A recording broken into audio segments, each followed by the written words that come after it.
November the 30th, 1989, Central Florida. When a 51-year-old male picked up a prostitute from the side of the road, he had no idea that she would turn out to be a cold-blooded killer. She was just utterly remorseless. This was somebody who enjoyed watching men die. She shot him 4 times with a 9-shot revolver. In her mass murder spree, hardened killer Aileen Wuornos targeted middle-aged wealthy men with expensive cars. She killed to steal. There was no sympathy, she was just a ruthless, mean bitch. Very few women have ever killed in such a violent, vile manner in history. Eventually, she was recorded confessing with the help of her girlfriend. I'm not going to let you go to jail or anything. If I have to confess, I will. Why the hell did you do this? Why did you do this? I don't know. In just 1 year, this female serial killer callously shot, robbed and murdered 7 men, making Aileen Wuornos one of the world's most evil killers.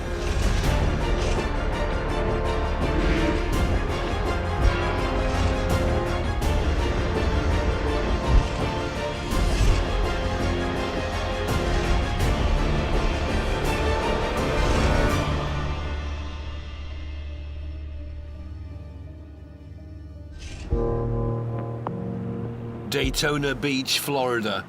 It was here that sex worker Aileen Wuornos went on a murderous rampage between November 1989 and November 1990.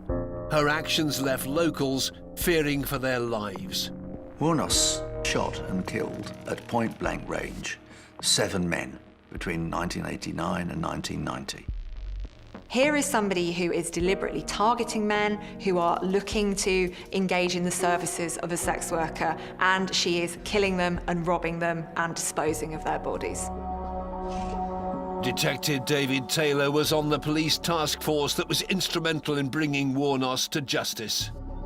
It shocked the community that once we identified Aileen Wuornos as the killer of these men, that a female was that vicious in killing these people. About 9 in 10 serial killers are men and 1 in 10 are women.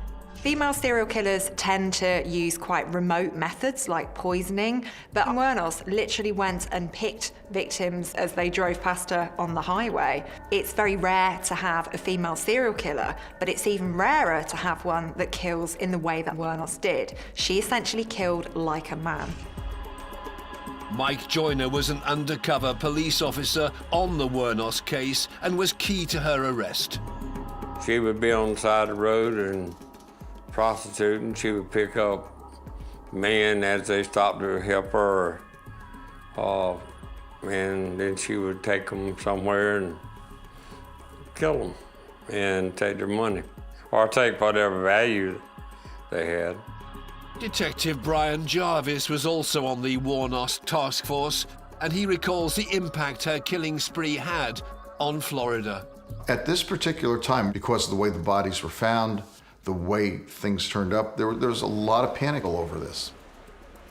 To have a serial killer on the loose is something that is going to have an impact on any community. Everybody in Florida uses the highways. Everybody feels that they have that connection to this case. This killer's story begins in 1956. Aileen Wuornos was born on the 29th of February in Rochester, Michigan. Her mother was just 16 years old when she gave birth and was unable to raise her. By March 1960, when Eileen's just 4, she's formally adopted by her mother's parents, her grandparents. She had a really brutal upbringing with them, so she was regularly beaten by her grandfather. There were allegations of incest within the family. Her grandfather had a home-built sauna in his house, and if he wanted to punish her for doing something he didn't like, he'd lock her in the sauna and crank up the heat and just let her stay in there. Eileen's abusive childhood sent her on a downward spiral and fueled her hatred of men. This was somebody who was constantly in fear. Wuornos' grandfather allegedly repeatedly said to her that she was worthless, that she should never have been born, that she was a mistake. So she's learning that she can't trust anyone, that she can't depend upon anybody. And this is very, very dangerous. Aileen learned early to use any means available to survive. Before she got to her teen years, she was known as a cigarette bandit. She would trade sexual favors for packs of cigarettes. It's said that from around age 11, she's using her body as something to trade, as a tool. And this kind of disconnection from her emotions is something that is going to have a significant impact on the rest of her life. Her behavior left her pregnant, aged 14. Now, on the orders of her grandfather, that baby is adopted. It's taken away from her. And this is just reinforcing those ideas that she already has, that those who are supposed to love me hurt me, that I am worthless, that I'm not deserving of love. Shortly after she was forced to give up her child, Aileen was hit by another tragedy.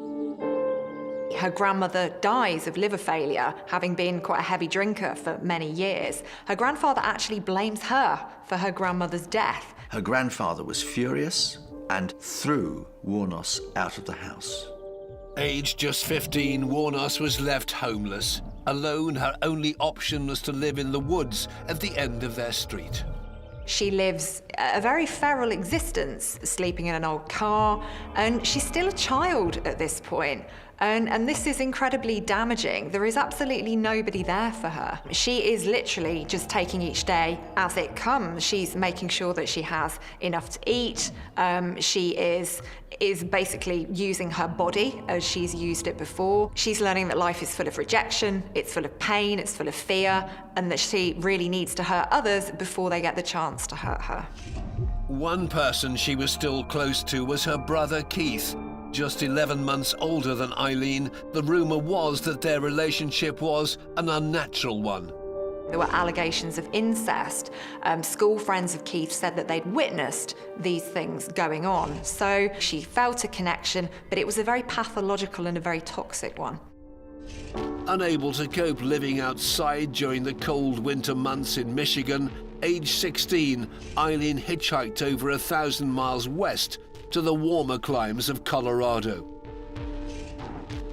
2 years later, she was arrested for her first offense, driving under the influence and disorderly conduct, which included the dangerous discharge of a .22 caliber weapon.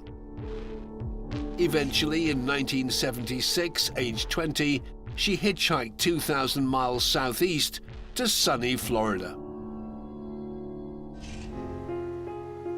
It is no accident that very shortly after she gets to Florida, she falls in love with, or at least decides to marry, a 69-year-old man called Louis Gratz Fell. He was president of the yacht club, but it was a doomed marriage. She's been incredibly violent towards him. Aileen was actually beating him up. She was hitting him with his own walking cane. Louis put a restraining order on Wuornos and filed for annulment just weeks after they were married.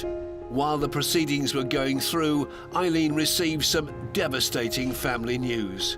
In 1976, her brother Keith dies of throat cancer, and she's absolutely beside herself. And even though their relationship was an incredibly abnormal and dysfunctional one, she felt that she had an ally in him. But now she was completely on her own. Aileen received $10,000 when her brother died. She spends it almost within weeks. Guns, cars, motel rooms. And then she decides she has to sustain this lifestyle and turns to armed robbery to do it. In 1981, she was arrested for stealing $35 and 2 packets of cigarettes from a convenience store. Wuornos spent over a year in jail, but that didn't deter her. Over the next decade, her criminal activity escalated. She really did demonstrate versatility. She was being arrested for driving under the influence, for assault and battery, for robbery. One man claimed when she was a prostitute again that she whipped a gun out and put it to his head and demanded $200. She was, to put it politely, out of control. In 1986, Wuornos met a woman who changed her life. When she met Tyree, what Aileen thought, this is my soulmate. This is the person I want to spend the rest of my life with, and I will do anything for this girl. The owner of the Last Resort bar in Daytona Beach, Al Bulling, remembers Wuornos well, who was a regular customer. She used to come in here. She'd shoot pool here with her girlfriend Ty. She was a little mouthy with Aileen. If she needed a beer, she'd sit on a pool table and kind of demand her get her another beer or whatever. Having blown her inheritance, Wuornos took it upon herself to raise the money the two needed to live. Aileen would go out and prostitute to make money so that she could buy things for Tyrea. She would want to take care of her and make sure she was happy and never want to leave her. And I think that was what it boiled down to. Daytona Beach, Florida, November the 30th, 1989. 33-year-old Aileen Wuornos was now living with lover Tyrea Moore and was indulging in a host of petty crimes to maintain their extravagant lifestyle. The frequency of the crimes and the force Wuornos used to enact them was increasing. It all came to a head the night she was picked up by 51-year-old Richard Mallory. Richard Mallory owned an electrical repair shop, and he'd been divorced for many years, and he didn't make any secret of the fact that he did enjoy engaging in the services of sex workers. He picked her up hitchhiking, they were drinking, they were hanging out, as it were, and one thing led to another, some type of violent encounter where she ended up killing him. She shot him 4 times with a 9-shot revolver. She took a couple of pieces of property that belonged to him, a camera and a radar detector, and she pawned them. She made some money off of the deal. When Richard Mallory's body was found 2 weeks after he was killed, there was no evidence to clarify what sparked her rage. His body was found, it was very decomposed. Basically, all we have to work with is what we have found at the crime scene, the physical evidence and the trace evidence, etc. We do know that he was shot multiple times and his victim was found in a secluded area right outside the city of Daytona. What triggered Wuornos to kill for the first time remains a mystery. But what is certain is that the murder of Richard Mallory was the beginning of a dark and deadly chapter. For her entire life, Wuornos has been victimized by men. She's been abused by them. But now she's turned the tables. She's the one that's in control, and she's very much enjoying it because she's learned from a very early age that violence equals power, and she really is on quite a high at this point. Taking one life once wasn't enough. 6 months later, Wuornos struck again. There's usually what they call a brief cooling off period, and this absolutely applied here. A large part of it was due to her paranoia and her fear of getting caught. And when she came back from that brief cooling off period, now she was the predator. She was looking for who she was going to kill next. She's somebody who's being proactive. She's seeking out victims, she's getting access to them, she has an opportunity to harm them, and she takes that opportunity. These men, they were all white males. They were all traveling the roads alone. They were middle-aged, 40 to 65. On May the 19th, 1990, she was picked up on the I-75 highway by a 43-year-old machine operator, David Spears. When they pulled over and he began to undress, she slipped out of the passenger side door, walked around to the driver's side, aimed and fired.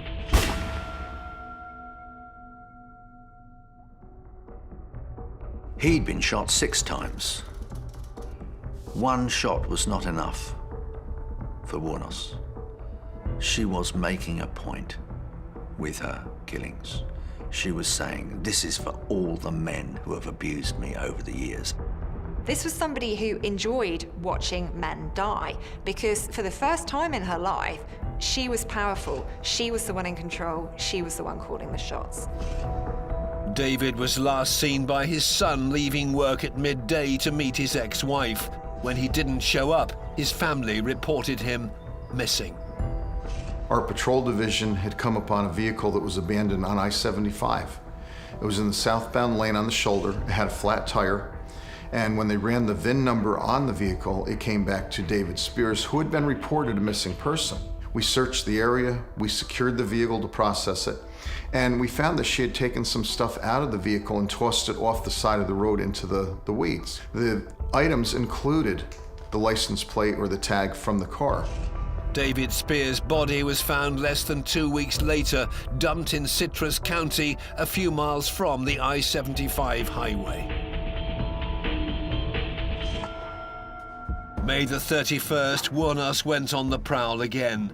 In Pasco County, Florida, 40-year-old Charles Carskadon, a part-time rodeo rider, picked up Wuornos about 30 minutes north of Tampa. He was traveling back from St. Louis. He had been up there visiting his mother, and he drove back from St. Louis to the Tampa area where he was living with his fiancée. And just before he got to Tampa, he encountered Aileen. Aileen had developed a deadly routine. Once a man picked her up, his fate was sealed. They would drive away and she'd be undressing and they'd find a remote location. She'd encourage the victim to also remove his clothes. As Charles undressed, Wuornos slipped out of the car and came round to the driver's side door. Then, at point-blank range, she fired.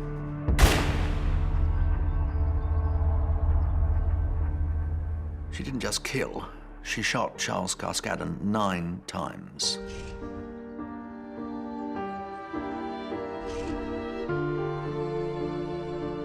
Once she was sure he was dead, she took his car and his possessions. She didn't do that with Richard Mallory. She just took items she could use. Now she's starting to gather those souvenirs and those trophies, and it's becoming a passion of hers to do this stuff. She then dumped Charles's body a few miles from the highway in Pasco County. She left these victims basically in the middle of nowhere. And to do that to another human being, there's zero compassion. She's pure evil. Just a week after her last killing, the deadly predator was on the hunt again. On June the 7th, Wuornos chose to work her favorite highway, the I-75 in central Florida. After 3 murders, she'd honed her technique. Wuornos' victims were all men who drove expensive cars, so they were the symbol of success. That night, Christian missionary Peter Sims, age 65, left his home in Jupiter, Florida, and was driving north on the I-75.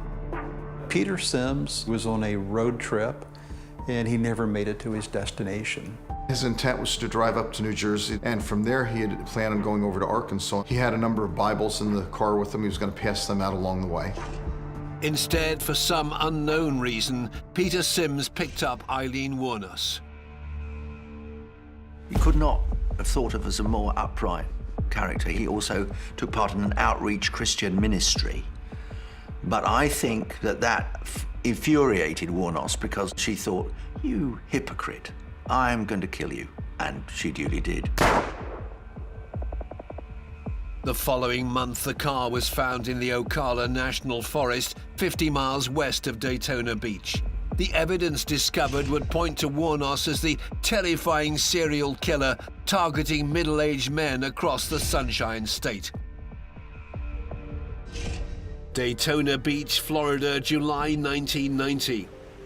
Aileen Wuornos was living in a local motel with her girlfriend Tyria Moore. In under 7 months, the serial killer had callously shot, murdered, and robbed 4 men. In what was by now a sadistic pattern, when each of the middle-aged men pulled over and picked her up, the 34-year-old sex worker attacked. She was just utterly remorseless. She didn't just shoot them once, she'd shoot them 3 times, 4 times, 5 times. They had all been shot with a small caliber weapon, namely a .22. And another trait that these victims shared was that they had all been robbed of their personal effects. Their pants pockets pulled inside out, their personal ID was missing, and their vehicles was missing as well. On July the 4th, 1990, the car belonging to 65-year-old Peter Sims was found abandoned in the Ocala National Forest in Orange Springs, an hour's drive from Daytona Beach. Now, this is interesting because his body has never been discovered. The only way we know that he's dead is that his car was taken by Moore and Wuornos and driven around. Aileen and Tyria had decided that they wanted to go see the fireworks in Daytona Beach. As they were driving, they noticed a sign that indicated there was an Indian reservation up in the Ocala forest. They turned around and Tyria was going just a little bit too fast. She went off the road, the car turned on its passenger side and slid. The engine had stalled out, the carburetor had flooded, they couldn't get it started. The witness reported the suspicious encounter to Marion County Police Department in Florida, who went to investigate. Now, the one thing that was important to note here was that was the first time somebody actually saw these girls. We had received a telephone call through our 911 center that a vehicle had crashed in the community of Orange Springs, Florida. And walking away from that vehicle were two women. When they got to the scene, the investigators searched the car and made note of its distinct condition. The license plate had been removed. The driver's side seat was in the forwardmost position, and we would find that certain things were missing from his vehicle. In this case, it was his receipt book and cash. So at this point, we have another missing person. We have no idea what happened to him. Using the VIN number on the vehicle, the car was soon identified as belonging to missing person Peter Sims. We searched the areas extensively. I don't know if it was for days or weeks, but it was a long time that we spent up there, looking for Peter Sims' body, looking for any type of evidence. The police found a series of pawn shop tickets in the car. When they tracked down the store, they made a major breakthrough in the case. One pawn ticket we found was for a box of tools, and that's what was one of the things that was stolen from David Spears. The other pawn ticket we found was for a 35mm camera and a radar detector. That's what was stolen from Richard Mallory. They submitted the car to forensic examination and made an important discovery on the driver's side door handle. Wuornos leaves a palm print in Sims's car, which will eventually become extremely significant. Wuornos would pawn many of the items that she stole from her victims in order to get some fast money, and her fingerprints would still be on these items. Now, because Aileen had such a significant criminal record, her fingerprints were on file, and it was only going to be a matter of time before they were matched up and she was connected to these murders. But before the police could piece the puzzle together, Wuornos struck again. It became very frustrating, and I can remember even at times thinking, are we going to be able to solve this? Are we going to be able to come up with something? And every time we got another body, it mounted. It got worse. On July the 30th, 1990, Wuornos selected her fifth victim, a 50-year-old salesman called Troy Bullis. Troy Burris, he had gone out to do a delivery run. And when he got to Daytona, he headed north up into Ormond Beach, made a few stops up there, turned around. When he was returning to the plant, he disappeared. On the way back to Daytona, he picked up Aileen. Like previous victims, Troy pulled up at a secluded spot. Minutes later, Wuornos shot him twice at point-blank range.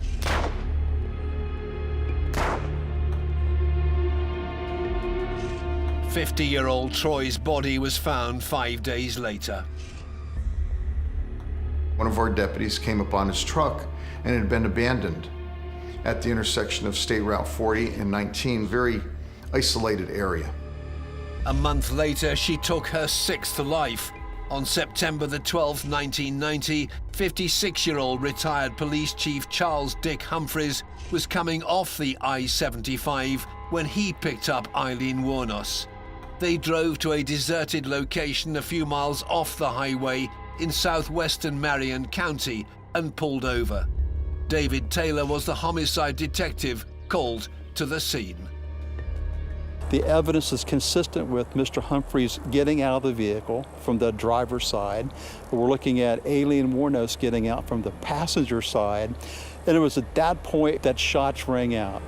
So Mr. Humphreys is shot several times. He staggers over to this location, and that's where Mr. Humphreys collapses. But what was so important to us was the fact that he was shot one time at a close non-contact range, meaning that the gun was held only just a few inches away from his chest when that round was fired.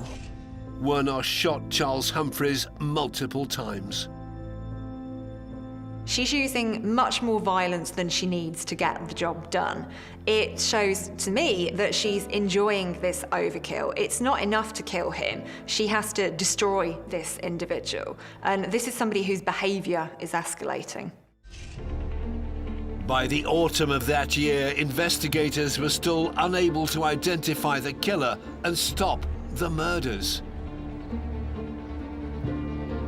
By the time Mr. Humphreys was killed, we had thought about there being a connection. So we had contacted every agency in Central Florida, whether it was on a local, state, or federal level, because we didn't know anything. We were almost in the dark on this, and it was very frustrating. Officers revisited the evidence from the previous 6 murder cases, searching for clues. And it wasn't more than just a couple weeks later when Sergeant Brian Jarvis was actually going through other cases in Florida that had very similar MOs, such as an older white male shot multiple times, vehicle missing, and shot with a small caliber weapon. And it was Brian that began to connect a couple dots.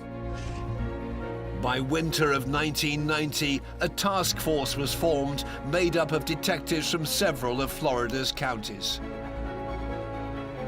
We actually all met at the Marion County Sheriff's Office. That's when this picture began to evolve. There's a possibility these cases could be related. While the police continued their investigation, Wuornos was free to kill again. The most important thing on our minds at that point is we got to stop the killing. We have to do something to stop the killing. And then we started with the task force, and we had another body. It was devastating. She kills Walter Gino Antonio, a man of 62, who was found in a logging road. He'd been shot 4 times in the back and the head, and his car had been stolen. Antonio's abandoned car was found 5 days later, just south of Daytona Beach in Brevard County. Walter Gino Antonio was a reserve deputy sheriff with the Brevard County Sheriff's Office. And some of the things that were taken from him, personal effects, were like a set of handcuffs and a flashlight. For the task force, another murder was a mighty blow. It's like, why couldn't we do more? You know, how could we let this happen? It's kind of a personal blame. And what can we do? The task force refocused on the case of missing man Peter Sims, hoping to find clues that would lead them to the killer.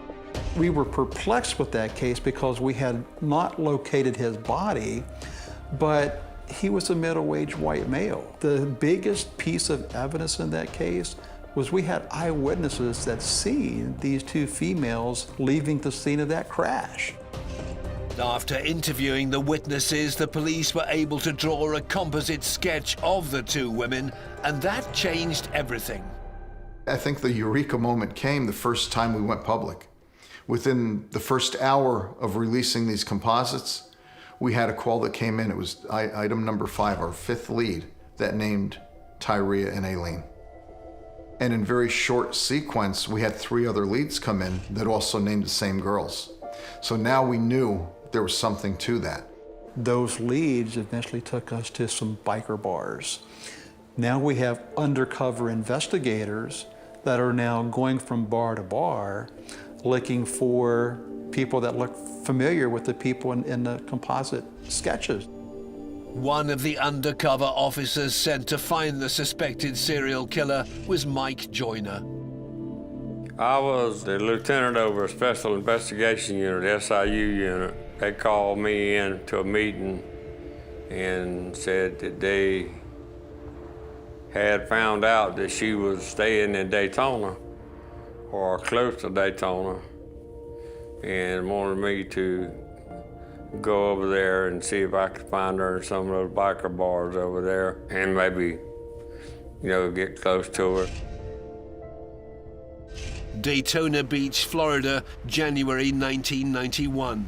After callously shooting and murdering 7 men, the net was finally closing in on a cruel serial killer, Aileen Wuornos.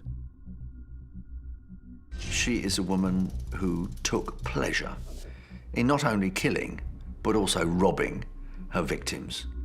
Wuornos is targeting adult men, and she's a sex worker. It's normally the sex workers who are vulnerable victims of their clients. So she looks very different. She kills like a man. She is right in front of them, watching them die and really quite enjoying it. 34-year-old Wuornos did not know it yet, but she was about to meet her destiny in Daytona Beach. After a composite sketch was released to the public, dozens of leads came in, and Aileen Wuornos was identified as the prime suspect. When we reviewed the leads, it showed us that they had ties to the locations that we were looking at. It indicated that they'd gone inland, which would have been Marion County, and then to the East Coast, which was Daytona Beach. So a number of the undercover officers from all over the state that we were working with went over to Daytona Beach in an attempt to locate her. Within a couple of days, she was found by undercover police officer Mike Joyner. I walked in the bar down there and I saw her. She was shooting pool, and I recognized her, and she had a bad scar on her forehead. Did my heart go to racing and beating? No. An undercover officer, worst enemy can be himself if he don't control his emotions. So I just ordered another beer and kept on working. But I knew I had her. And I knew I wasn't gonna let it out of my sight. Mike spent 3 days following Wuornos around the biker bars in the area. In his bid to get close to her, he even slept at her favorite hangout, the Last Resort. And they had school buses, seats, all on the back porch, and that's where I slept, was on the school bus. And when they opened the bar up at 7 o'clock, you went back inside and went drinking again and shooting pool. I mean, that's all you're doing. You shot pool and drank beer. And she had no money and I had all the money, so who was she gonna stay the closest to? Which got to know her from then on. I had her, and I started buying her beer and playing pool, and you kind of hung together. With the task force secretly stationed outside, on January the 9th, 1991, Mike Joyner made his move. We were in the bar, we were dancing, and I had a water money, and that's what she was interested in. And she wanted to know if I wanted to go out one night and party.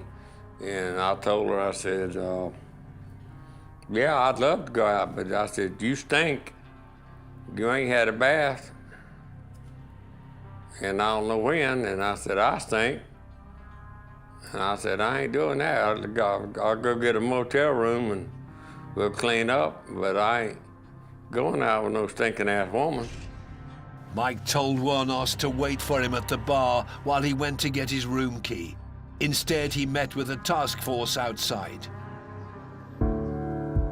And I meet with my outside people and tell them, we make a plan because we knew what she had in mind. The exact words I told them was, piss on the fire and call in the dogs. This hunt's over with. This is her. And I'm not going off with her because I'm not going to be the next victim. Mike returned to the bar with a motel key and showed it to Wuornos. He then waited for her to make the next move. Did I get worried about it? No, she wasn't going to kill me in the bar. I wasn't, I really wasn't worried about it, not at that point. I just went and got another beer and said, just whenever you get ready, I'm ready to go, let's go. A little while later, Wuornos and the undercover cop walked out of the bar. The owner of the last resort, Al Bulling, was an eyewitness to what happened next. They were just sitting at the bar drinking, They didn't want to arrest her in the bar or anything because they didn't know what she had or didn't want nobody else getting hurt. So they waited for her to walk out the door. As soon as they hit the door, that's when they arrested her.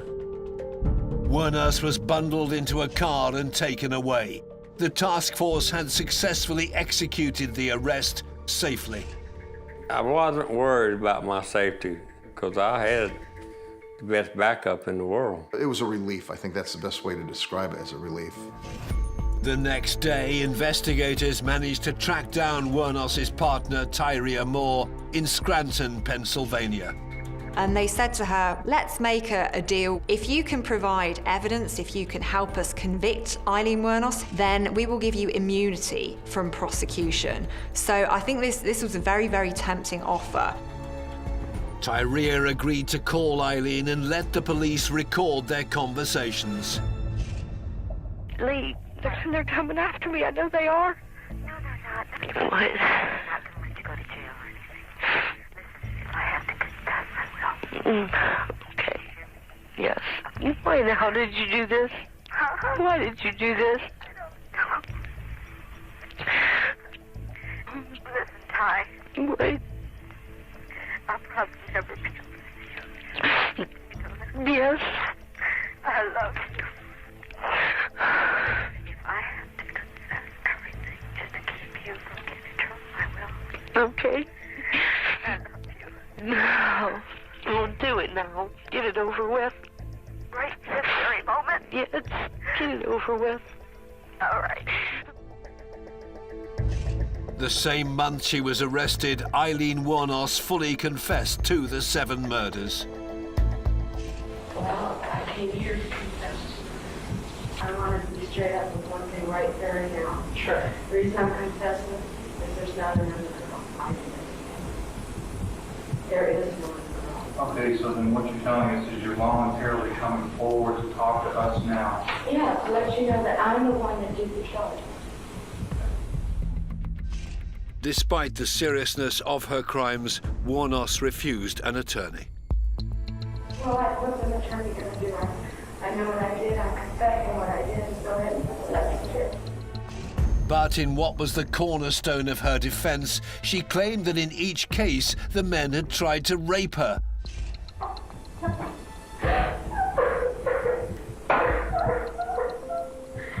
Most of the times I was drunk as hell.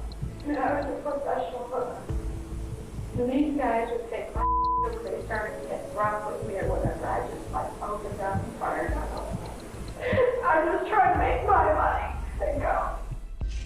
Wuornos is trying to look out for herself. She's still trying to perform this role as the victim because I think she's more than familiar with the fact that many sex workers are regularly raped and assaulted by their clients, and I think she's trying to garner a bit of sympathy for herself in doing this. I don't know what to do. I know that I don't want my girlfriend involved because this is why I'm doing this. They've been talking to her parents, Detective Mom.